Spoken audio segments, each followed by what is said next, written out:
पंढरीचा विठ्ठल आहे आणि वारकरी चळवळ आहे, हे सगळे या महाराष्ट्रामध्ये आहे. म्हणून महाराष्ट्र आहे. महाराष्ट्राने एक संस्कृती दिली, महाराष्ट्राने एक नैतिक उंची दिली, महाराष्ट्राने सांस्कृतिक एक प्रकारचा आपल्याला सगळ्यांना जी काही उभारी दिलेली आहे. 15-20 वर्षापासून महाराष्ट्रामध्ये घडतंय काय?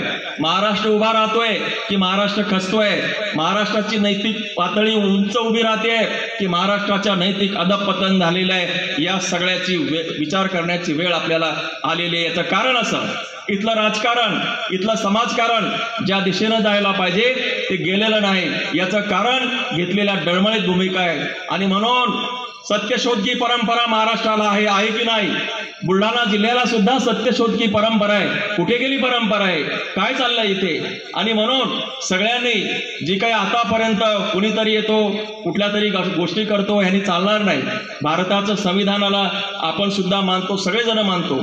गेल्या 75 वर्षामध्ये संविधानाच्या माध्यमातून लोकशाही व्यवस्थेमधून आपण प्रगती केली, ही गोष्ट खरी आहे. परंतु माझ्यासारख्या माणसाला आजही वाटतं की संविधानाची जी काही अंमलबजावणी आहे ती जर व्यवस्थित झाली असती आतापर्यंत, तर महाराष्ट्रामध्ये विषमता आणि हे जाती आणि धर्माचं स्तोम यांना करावं लागलं नसतं. यांनी संविधानाची अंमलबजावणी केलेली नाही चांगले.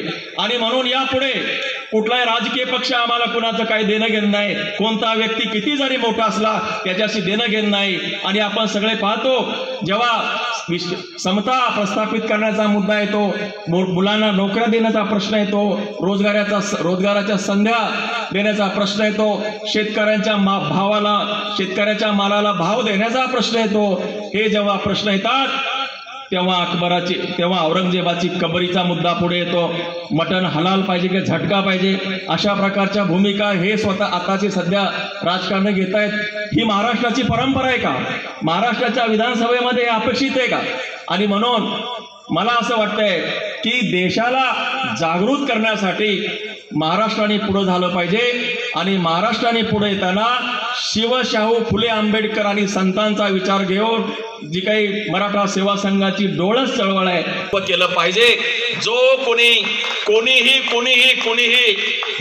कोणी संविधानाची अंमलबजावणी संविधानाच्या तत्वानुसार करेल तोच देशाचा सेनापती असेल, तोच खऱ्या